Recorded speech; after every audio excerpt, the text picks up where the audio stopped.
He's grappling. Mokranam is basically like kind of like gooed across his face. So you just wander over. You're like, here's an opening right up the bare backside. There we go.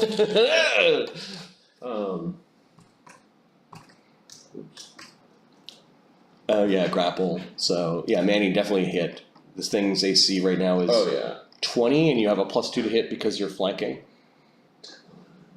Oh, +2? Mm-hmm. Oh shit! I was just trying to figure that out. +1 from haste, +1 from Bard Song, +2 for flank. Yep. 14. Oops, that's not 114. 18. The AC is 22. It drops by 2 because it's Still 20. it's AC 20. You grappled. So you only get 1 attack, even though you're hasted because you moved. But you're in a good position for next round. Yeah. Your poison is still on your blade. No. Fereosae, the -2 to its saves goes away. Fereosae hexes its armor class. Nice, you're doing some sort of oogie boogie. And it makes a will save again? Yes. DC 16. 9! Its AC is -2 for the next 8 rounds. 8 rounds of hexening, okay? Yep. 1, 2, 3, 4, continue 5, Bard 6, Song. 7, 8. Maintain. Hex. Okay. Zephyros. You notice that a bunch of its fur kind of blackened or kind of fell off as 2 AC of its fur is kind of like floating around the room. Its bark cracks. Its leaves fall. So Zephyros is going to hit it with his Masterwork Staff as the primary attack weapon. Oh no, your staff is magic. And it's magic, exactly. So because of that, my staff is +7. If I add the +4 for bull strength, it becomes +11. You gain a +4 strength, which increases your attack by 2. Oh, does it increase my attack by 2? I'm sorry, not 4. Let me just change this. So that becomes, so it's 7 becomes +9. 10 with haste. I think that's it, right? 1d20. So Bab 2, your strength right now is 26, which is +8. That's +10. The staff is +1. That's +11. Bard Song and haste is +13. You're large, so that drops it to 12. I'm getting +12 on the attack roll. Okay, so hold on. So my staff is usually +7, right? Because it's magical, and then because of build strength, it increased +2 or +4. No, your staff is not +7. So no, the attack roll. Sorry, my attack is melee +6, and then my masterwork makes it +1, so that becomes a +7. No, I'm saying you're is it not? You're screwing yourself out of 2. Your Bab is 2. Okay. Your strength before bull strength is 22. That's +6. That's a +8.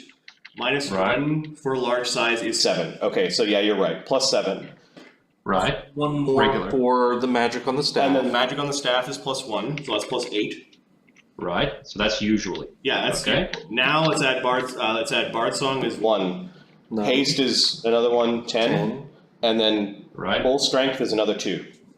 11, 12. So Bard Song is +1 to damage and to hit. Yep, and flanking with Luudo is another 2. 14. Flanking, I'm just making note of all of this, so it becomes +14. Yep, and you get 2 swipes with your staff because of the speed granted to you from your spell. Yep, that's correct. Sorry, I just wanted to make sure that I take note of all. Okay, from behind the bench, you kind of wind up and you swing a couple of times, crack, and then you crack it over the side of the face, and then you came hammering down with a 2-handed swing with your staff again. And it's a 26 and a 29. All right, now for damage, your staff is D8. Yeah. Your strength right now is a 26, which is +8. 8 time and a half because of your 2-handing the swing is +12. +1 from the magic of the staff is +13. +1 from Bard Song? And +1 from Bard Song is 14. You're doing 1d8 plus 14 damage per swing. Twice.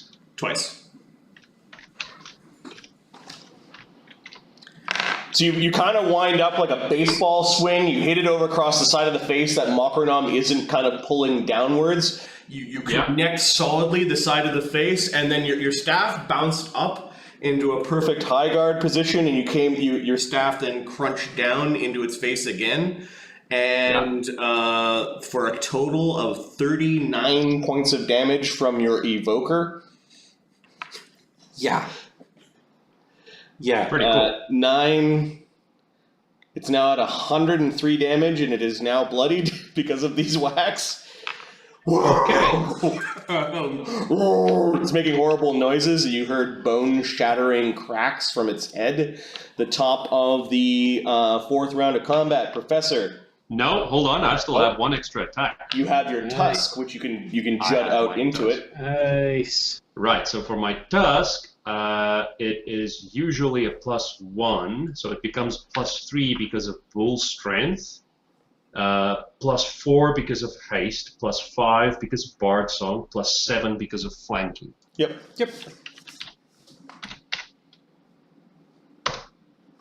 Right. A nat 1. That's a critical miss. Oh, that's a nat 1. Darn. Let's- How many times have I had a nat 1 on my tusk? I should stop doing that. We're gonna need you to make another roll to see if you would have hit. Otherwise, it is a critical miss. 26. Okay, that would have hit, so it's not a critical miss. We don't need to roll on the chart. See, I asked nicely, that's why. Yeah, the creature was you almost would have hit Mocronom, but you kind of pulled it back at the last moment. And top of the 4th round, Professor. I will hit him with another color spray from the wand. Okay, I'll redo the map drawing as more colors come flying out of your wand. You appear.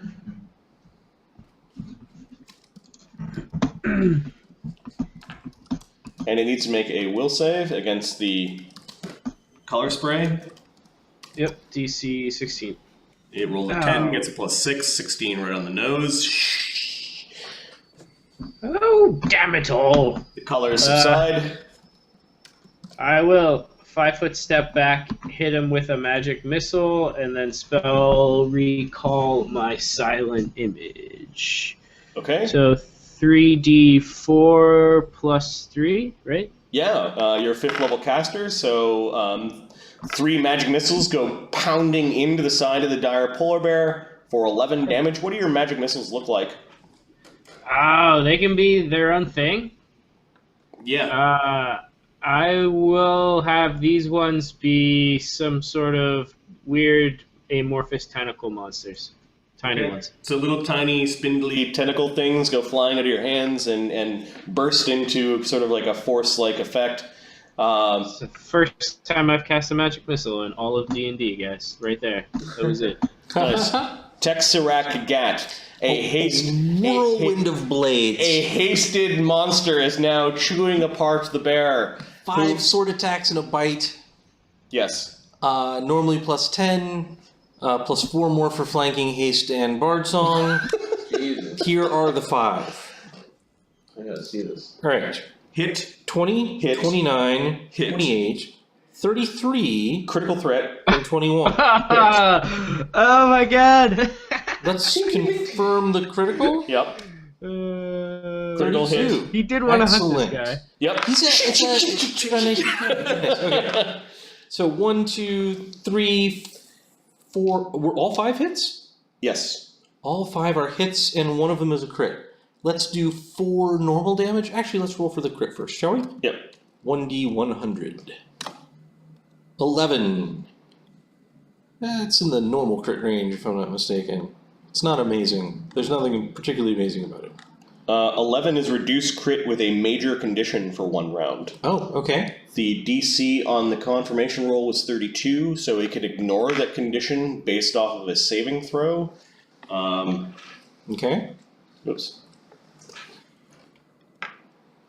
Nauseated, so it gets a fort save, DC 32 to not be nauseated for 1 round. Oh, fuck. That's not good. Reduced crit means for your weapon, I think, just standard damage. Yeah. Times I would 2, assume so. yeah. The polar bear's fort save is plus 16. It fails, so it is sick. As you basically, he hit something vital, which caused the bear to just start heaving like its own blood and some of the bile. It is puking. There's no power attack in here at all, so Okay. it's just the extra +1 for Bard Song. Bard Song. 5d8 plus 6.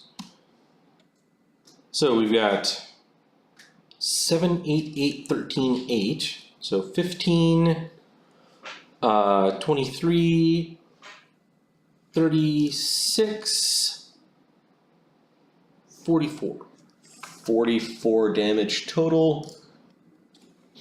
Is the thing is extremely hurt at this point, He bites it. and then he bites it. Yep. D8 plus 9 and the 20 plus, D20 plus 9 to hit. 21 Hits. hits, so the bite is D4 plus 3. 6 damage. Okay, that drops the creature to -4. The polar bear rug slams down to the ground and begins to start shrinking back into its rug-like form. It's not quite that was back into easy. rug-like form, but it seems to be losing like its muscle mass, and there's this weird bone popping sound. Mocronom Gobbler is just going to maintain the grapple by just sort of like wrapping itself around its face, like another pseudopod comes out of the bucket, and the creature is now kind of wearing half the bucket on its face, like Mocronom's upside down. It doesn't seem to bother him. The dire polar bear then finishes its transformation. It goes next. It is now returned to like just a carpet. Manny's gonna ready an action just in case it goes. Luudo, Fire. are you stabbing the carpet? Yeah, let's find out what it's made of. Okay, your blade goes pushing right through Into the floor. like fur and leather. It's not even a creature anymore. Luudo also notices that underneath the polar bear is an elaborate looking circle. Okay.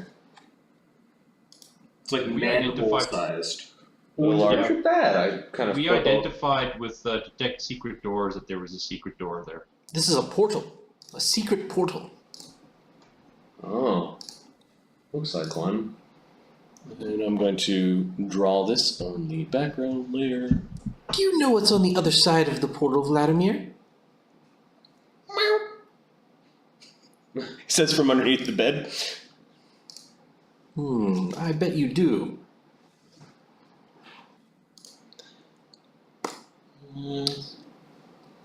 Malvin, get in here!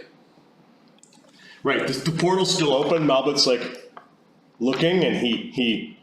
Amit, that's you. Get in here. This isn't the. This isn't the hallway. No, you should see to Tek, though. I think he took a bit of a beating, as well as Mocronom. True. I'll walk over to there's a table over here, right? Yep. I will seat myself with my back to the fire to get some warmth off it. I'll say the word to make it warm again, and I will start dealing the cards.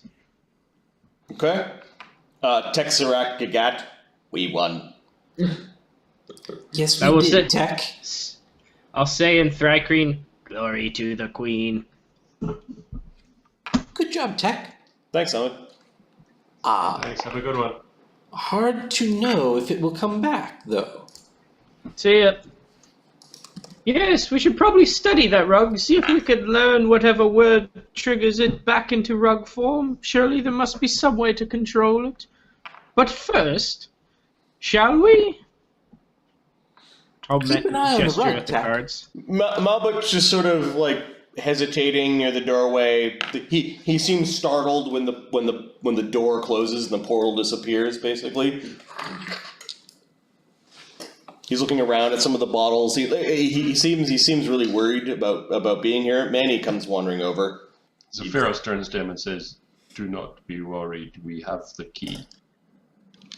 He nods like he knows what that means. Pixel's already kind of dancing above the cards. She likes the cards. Manny sits down and kind of pulls Luudo over to sit him down. Ludo's gonna traditionally light his pipe as he always does. Good battle, boys. Tek Cyrax kind of pokes at the bear rug a little bit, and then pulls away, and then just sort of hunkers in. Sits oddly on, kind of straddling the bench and keeping an eye on the bear. Now we speak to angry Queen Spirit. Yes, yes. Now listen. Yes. Zellara, are you here, girl? I will close my eyes and start to drift into a trance. Okay, the cards end up kind of like fluttering from one pile to another. It looks like they're all like being shuffled by some invisible force. Yes. Yes, we are close. Luudo, do you still have that string? Pull it out. Alright, yeah, Ludo's going to remove the string and lay it on the table. Okay, so you look at the string. It's around your finger, right? Oh, it's around the key. Well, I took it off just in case. Okay, you pull the string off, and you notice that the string is kind of pointing somewhere. I'm gonna follow. What did I do? All right, it's pointing at the polar bear. Oh. Kind of The pointing. door under. Can I lift the polar bear up and see if it's... Yeah, you lift up one of the big legs of the polar bear. There's enough like polar bear rug here for you to Right. disappear under. But yeah, it's not pointing at the polar bear. It's pointing at the circle. Okay. Guys, it seems that Zelaris' string seems to be pointing towards these funny markings we found. The circle kind of gives you the creeps a little bit. It seems like kind of like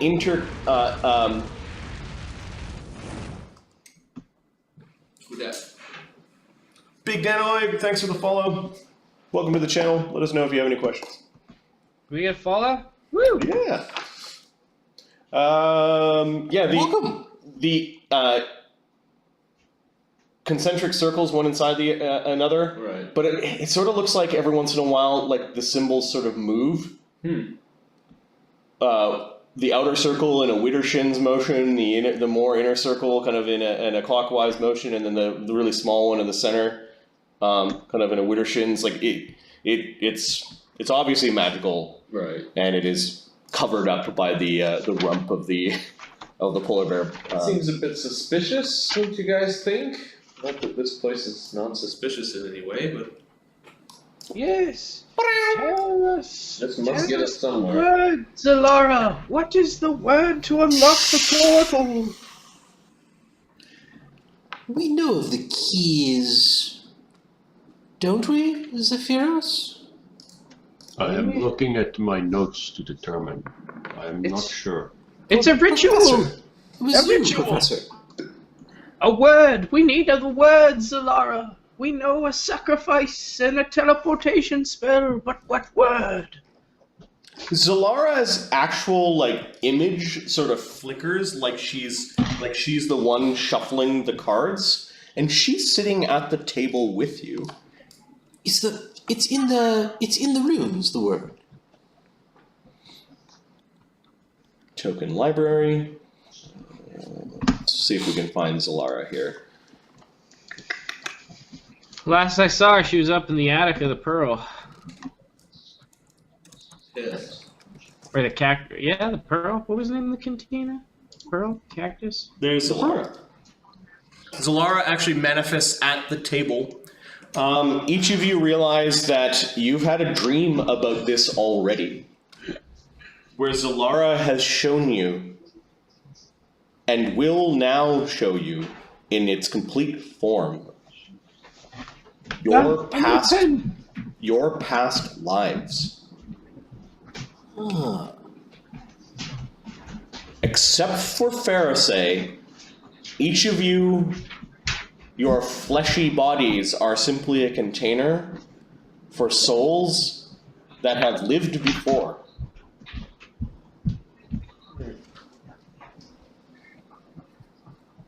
Fae are somewhat different, as they and their souls perhaps are not recycled in the same way that other mortal souls are, because technically Fae can live forever. Lucky. If they so desire and the conditions are right. They live for a very long time on the range of that of elves. However, during this great time of upheaval and stagnation, when very important places have died, there may be some Fae scholars that argue with the dying of several pearls, how will this affect Fae lifespans? An argument beyond the non-Fae that are at this table in Fereosae is still quite young. Whose life would you like me to, or whose past life would you like me to read first? Youngest? Tek. I was once a bumblebee. It was glorious. Yeah, so whatever Tek is seeing, you don't know. You know what? We'll get to Tek. We'll get to the Tek last, because I think I'll let the party decide what Tek's fate will be, given that he's a new permanent member of your party. How about Manny? Let's do Manny. Okay, you begin to see Manny's past life. Mandreas was a dwarf. Not like a person with dwarfism. Right. He was a warrior and a priest.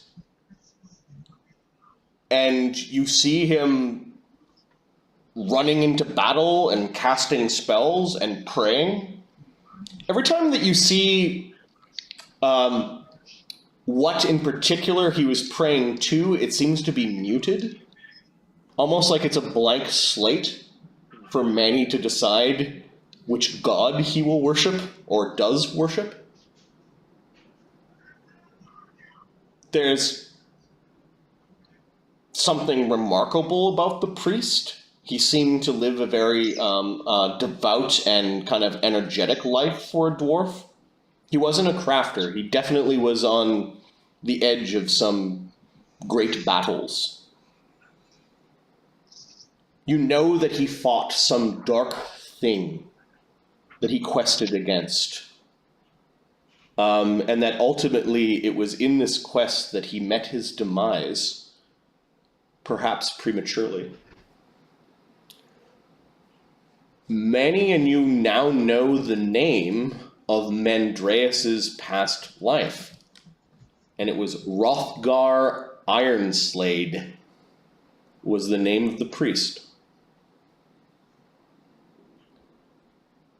Manny seems to gain something by this, as Hrothgar looks directly up into the heavens. It's actually looking up into Manny's face, and he acknowledges Manny in some sort of like spiritual way. There is space within you for faith. You only need to know the words, and your God will come to you. Manny reflexively goes towards a holy symbol that he wears around his neck, and it begins to glow. Manny's god is not a particularly caring god. It was a faith that he likely had before he met halflings, the faith of his people, perhaps. His god doesn't have a name, per se, as sort of a moniker. It is the Titan of War, simply known as the Iron God. But the Iron God's sigil is now glowing around Manny's neck, and Manny is now a Fighter 5, Woo! Gestalt Cleric 1. Yeah! Gestalt levels! Dum dum dum dum dum dum dum dum. Zellara, the cards kind of morph into each other and begin flowing again in strange ways, the sounds of the thick cards fluttering across the table as she's shuffling them again, and she simply turns to the next person. Who's the next person? I want to hear Henry's.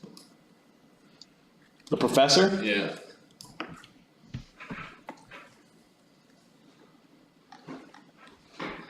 This one should be alright. The professor's past life was that of a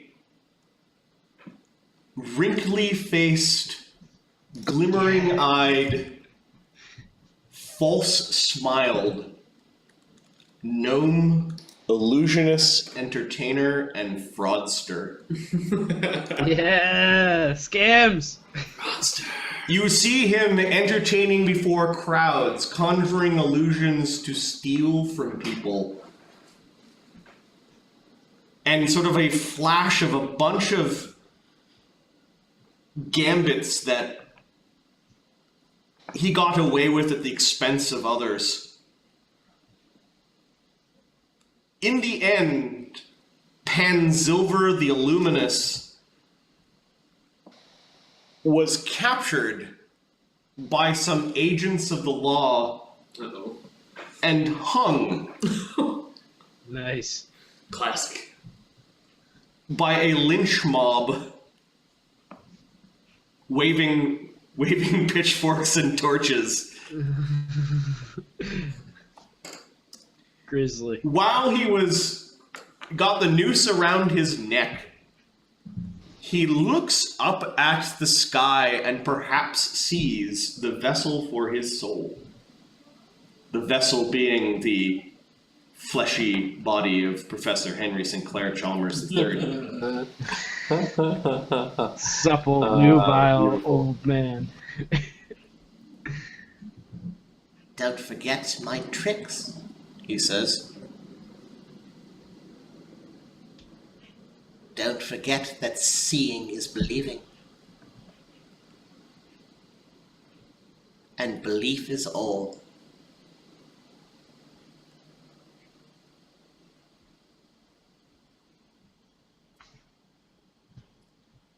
Pansilver the Illuminous whispers as the last bit of his life gasps from the hangman's rope. The initial secrets of the path of a specialist wizard in the School of Illusion. Woo! The professor is a magus of his variety level 5 and has now gained the Gestalt level of first level illusionist wizard. Woo! Nice. Let's get groovy with these illusions, boys. The professor knows that with the power of this illusionist and these illusionist tricks, he might be able to get the things that he truly wanted, and that perhaps the gnome was missing a certain amount of drive that comes from a thirst for knowledge. Yeah. You know he was. Who's next?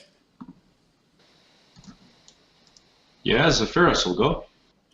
Zephyros. The cards begin to flutter, just as they did in your dream.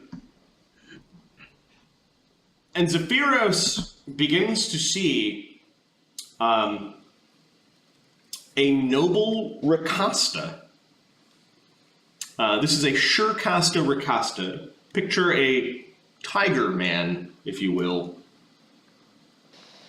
This noble was good with a blade, but he also could dip his blade into magic with great ease. You feel at one with this warrior, as you know that long ago, the noble Rakastas themselves were part of a great nation of Rakastas. A nation that no longer exists, but they were known for being a great and strong country. Honor-bound. Things that have carried on in other ways in the various inherited races. While you were hoping that you were a Fant in a past life, you know that this is not true, that you were a Rakasta in a past life. Part of you, anyways. Zarao learned from strange creatures that you think that are called genies on how to blend fighting with a sword with fighting with magic. While the professor is some esoteric version of a magus, true magi are the ones that learn how to fight with spell and armor. To get around those clumsy, get around the clumsiness of the armor and the interference caused by metallic things to pure magic. They have elegant solutions to this. Zarao actually died an old man in a bed surrounded by his family. A successful warrior who retired to raise a family and to look after his lands that have long ago lost their name. It brings you great comfort to know that you're an old soul. And Zarao, in his dying breath, passed on to you the ways of the Magus. And Zephyros is now a Evoker 5, as he was this morning when he woke up, but also a Gestalt Magus level 1. Yeah. Welcome to the Magus family. Thank you. These Gestalt levels and the powers they bestow are in your minds right now as if you had rested. Whoa. But not as if I've prepared my character sheet to reflect it. Correct. Who is next? I think it's Fereosae. Fereosae gets a... so Zarao is the name, and Luudo and Fereosae. Let's do Luudo. Luudo, yeah. Luudo, you see this tiny thing giggling in the shadows. Open it. Luudo, while you know it's right, you're like, oh man, in a past life I was a goblin.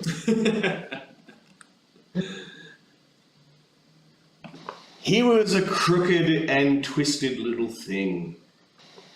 And there are many scenes where... I can't even pronounce this name, I'm going to change it. Hechicat left things ablaze and burning. Hechicat was a pyromaniac who loved setting things on fire. From a tender age, you're pretty sure he burned down his own family's hut. He played with fire. He burned insects as a little kid. He soon learned the arts of an alchemist and began building his own alchemist fires and bombs, burning his enemies and leaving chaos and destruction in his wake. Gigatt, in the end, blew himself up as he orchestrated some sort of... He turned like a castle into a bomb by over time giggling and sneaking in all sorts of liquids and things that were explosive, and then finally setting off this tremendous firework that caused the castle to explode. In his zeal, however, he was too close to the explosion, and with his broken and battered body still giggling about his last destructive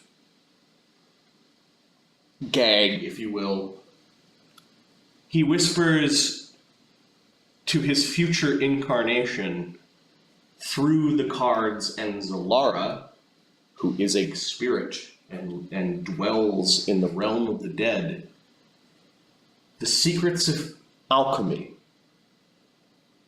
Luudo, you woke up this morning as a Rogue 2 Ninja 3. As your primary class, you are now a Rogue 2 Ninja 3 with a Gestalt level of Alchemist. Yes.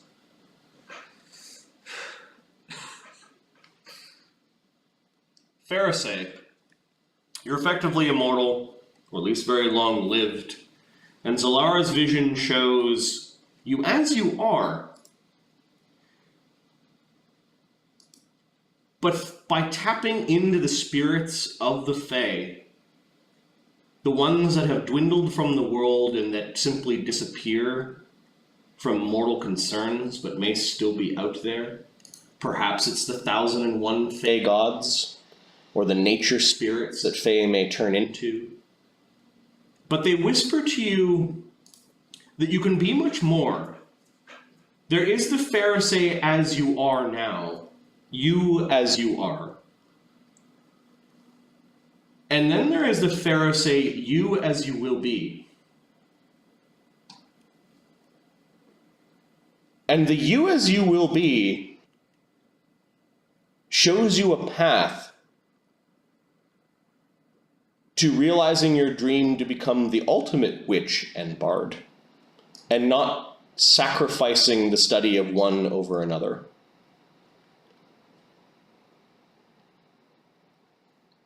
There is no past life. Fereosae is Fereosae. There's just these two versions of them. And Zellara, you realize, is bestowing you these gifts for a reason. That makes sense.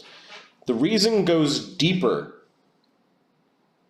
than that of vengeance for her death and finding her son. We'll get to that in a moment. Because the bug, you are all mortified when you realize that the bug long ago was an elf, and that people can reincarnate into bug people. Let's have, given that I didn't actually plan this for the bug, sure, we'll give the bug Gestalt. What was Tek Cyrax Gigatt's, like, what should be his Gestalt? God, Probably some, like, warrior or fighter, I would think. Barbarian? So I was thinking of pushing his ranger into Gestalt, and then allowing us to kind of dip into, like, fighter and barbarian and a bunch of other, like, Yeah. a bunch of other things. Okay. So Monk is actually tempting. that's interesting too. Ooh, Ranger Monk? I think because he was previously an elf. Wisdom may not be monk-like. Tek Cyrax Gigatt basically has his mind expanded into Actually, his wisdom's good. he will be the ranger that this elf never quite could become. But Tek is also a mercenary and has seen other mercenaries fight, and may start to pick up lessons from these other mercenaries. Oh, that's cool. Yeah. He also thinks that you know that his past life, the elf's name was Sildan.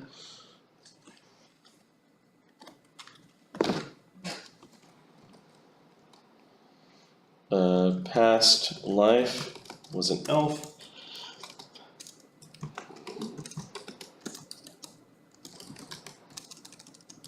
Named Sildan. Tek Cyrax Gigatt is also an old soul. As you see some holy symbol on Sildan's kind of like woven into his armor that you don't even recognize. You recognize it as holy, and it seems to be really, really faded in a way like you're looking at the past, and perhaps the glory of that god has faded. But Tek basically says in Thri-Kreen to the image, he says, "I understand."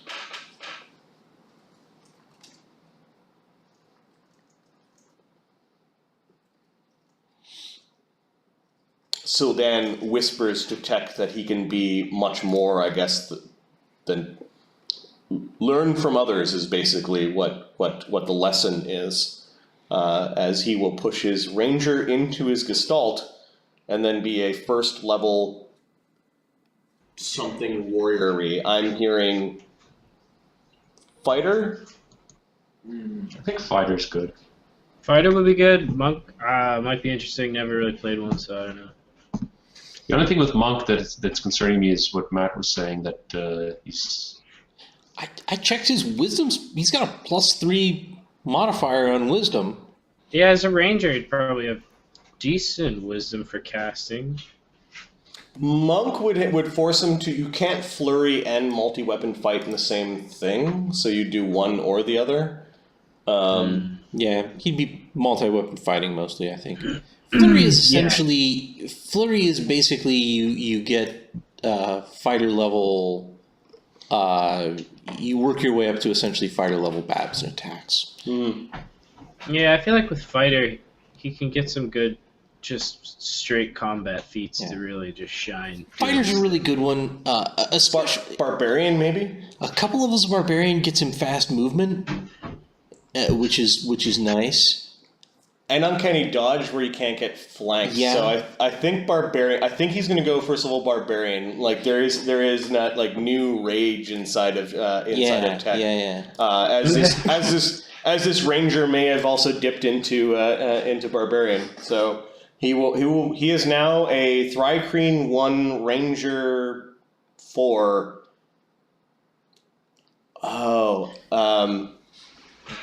He has to spend 1 level in Thri-Kreen before he gets his Gestalt. So he's not quite Gestalt yet. Okay.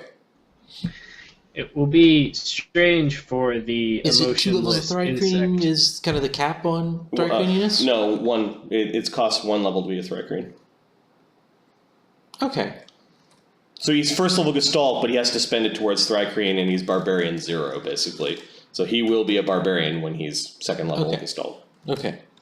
Okay, cool.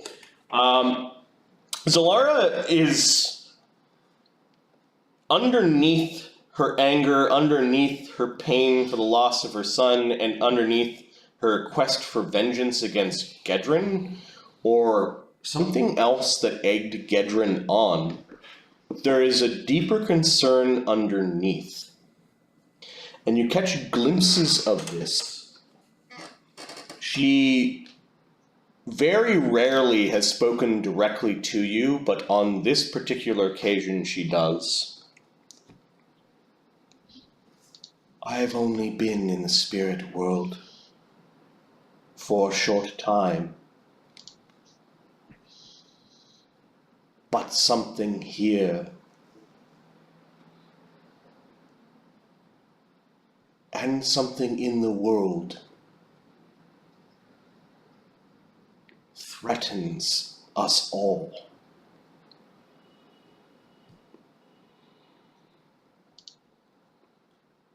While many may see you as unlikely, you are the unexpected.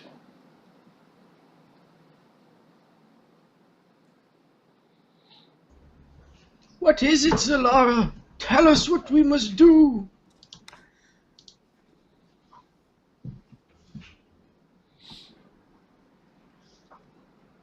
While it is not in your natures to play the hero, it is in your self-interest to find this thing, this threat, and to stop it. The signs will be obvious, and all of you will chafe. I unconsciously reached toward my chafing belly pouch. She flickers for a moment, and she actually, like, you catch her bowing before she disappears before the creepy empty chair, and the cards kind of flutter into like just a pile. Do we sense her anger still as the cards restack? Yep. The deed is not yet complete. Her anger still lingers. Is it the same anger, or is she just kind of angry? It's the same. Hers, you know that your tormentor Gedrin is no more. Is your son there with you now? no. Ah.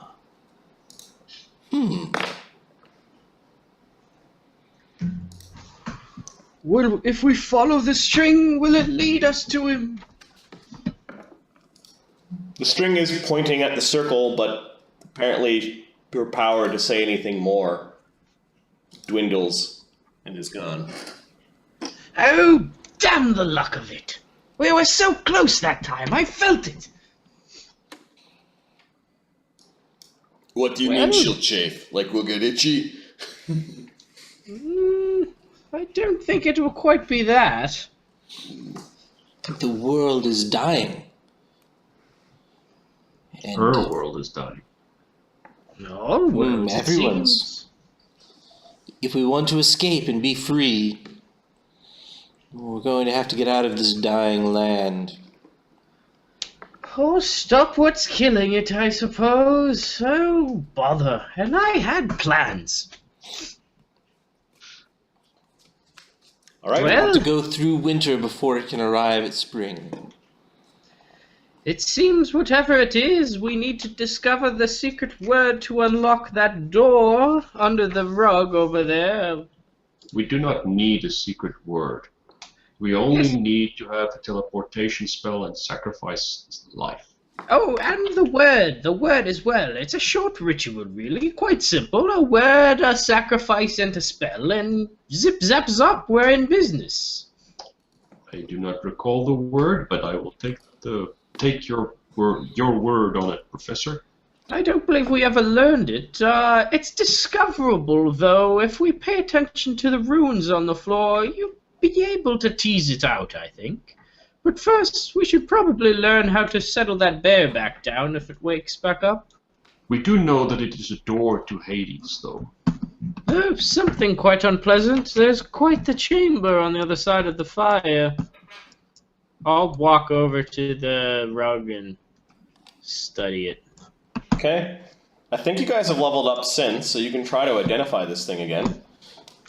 I'm trying specifically to learn its command words. Is that identifying it? How do I go about doing that? Yep, that's a spellcraft check. If you have the identify spell, it's a +10. I will assist you. Alright. Anyone else? I will assist you as well. Is probably going to be a decently high DC. Do I have a feel for how difficult this sort of work is? Yeah, it's hard. I will pull out a book, spell recall, a page-bound epiphany, look over some notes with Zephyros and Fereosae looking over my shoulder. Study it for the full duration, so we're getting 4 plus them. I think that's only knowledge checks, not spellcraft. Oh, yeah, I think you're right. Yeah, that's right. Sorry about that. How about if I study this and you help me study it?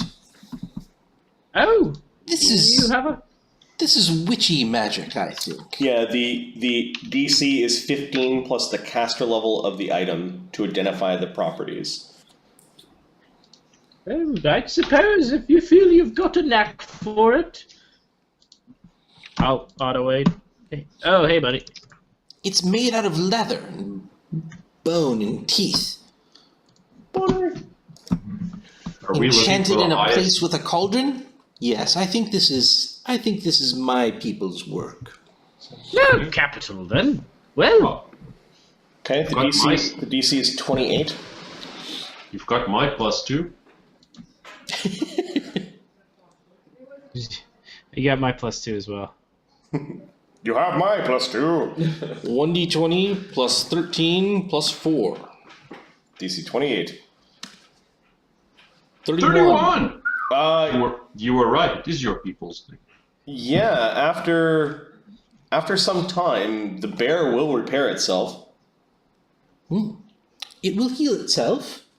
and you now know the command words to make it stay in rug form. All right, yeah. Ah, And you actually know the command words to make it come out of rug form. okay. The command words don't give you any other powers over the rug, it just acts like a big ass angry bear and it attacks people. All right. And then once in its bear form, you have the command word to make it return to its Right. command form. So, Manny, would you be a sporting young chap and help us move this thing off of the door underneath? We need to have a better look at this, I think. 2 sets of commands. 1 to make it doormat. 1 to make it a trapped doormat, basically, where it will come out and like become alive. And then you know the separate commands to make it basically come out and then go back. Right. And it will take some time, similar to a figurine of wondrous power, to regenerate.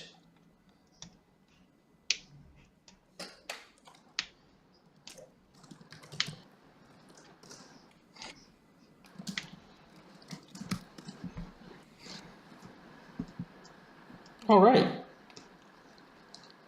I'll try and get Manny to help to move this thing out of the way so we can look at the door trap underneath. While folks are examining that, I'm going to spend... 9 days. After you defeat it or destroy it, it will take 9 days to revert, Okay. or to basically, if you ruin it in its bare carpet form, the magic will be broken. Like that's how you destroy this thing. Okay. And the caster level on this was 14. Okay. 13, sorry. 13. Yeah, it seems auspicious. Yep. Hey, I just had Manny move that. Oh, yeah, sorry. There's another trapdoor in the over there too that we haven't even looked at, right? We've gone through it. This one? Did we? That's a That's a chair. Okay. It's just this one and the one in the fireplace? Correct. Yeah. Okay. Well, I'm gonna see if I can figure out how to clean the water in the magic bathtub. Sort of reset its freshness. I'll start studying the. There's a plug. I'll pull the plug. Okay, the water is now draining out. After it drains, I'll put the plug back in. And then Yeah. turn on one of the faucets. Yeah. Yeah, you're gonna fill the tub back again. Yeah. And then Pixel and I will examine the third edge of the paneled thing, which is a representation of autumn. Which is autumn. Okay. Professor, it looks like you're standing before the circle. What are you doing? I'm studying it. I'm trying to decipher the command word or the word used in this ritual. From my understanding, looking at the runes themselves, there's some way to deduce what the word is. How many languages do you speak? I mean, which languages do you speak? Trade common, low unquani, high unquani, language of the dead, station cant, giant, halfling, sylvan, creen. Okay, some of these symbols are language of the dead. Excellent. My favorite one. Okay. Such a lively character. I'll start taking notes. Probably pull over some kind of chair and begin studying. At some point, I'm probably going to need to pool in some additional knowledge with a page-bound epiphany, but I'm trying to just figure out everything I already know first. Okay, so this is actually a linguistics check, given that you speak the language, but it's kind of a puzzle. You're going to get a +8 to your roll. Just my normal linguistics? Yeah, you get a +8 to your roll because you speak the language. Okay. So my normal linguistics is +8. Would I add that to the 8? Yep. I think I'm going to just go for it. Any chance we can assist him with this? I got a 1. Okay. No. Alright, so the professor's he spends a good 15 minutes, he's going over something. It's like some sort of code, and you're stymied at this point. You don't like it because the symbols keep on moving, and this is not helping. Damn stings won't keep still, huh? Well, I need a break from this. Luudo, do you have any of that pipe smoke left? Yeah, of course. Always keep a special stash. Okay, the cat kind of, while you were looking at the circle, the cat went under the bed again, and then it's now walking along the tops of the bookshelves after you abandoned the attempt. Say, Fereosae, did you ever confirm if that thing was a witch's familiar, or perhaps the witch herself trapped in cat form? Meow. Meow, meow. No, I haven't confirmed anything. It's a bit unnerving having that thing watching us all the time. Yes, and reporting back to its master if it is a familiar, I'm sure. No doubt. It yawns. Should we be going then? Perhaps go attend to the business at the manor we spoke of? It meows once. Are you answering me, cat? It meows once. It seems it's answering simple yes or no questions. If anyone's interested, I'll wave a disinterested hand and flip through my notes. Okay, flicking a paw and... Is the professor there? A giant. It meows twice. No, All look, right. I think we've got two the for pattern. no, one for yes, yes. Quite original. I'll flip through my notes some more.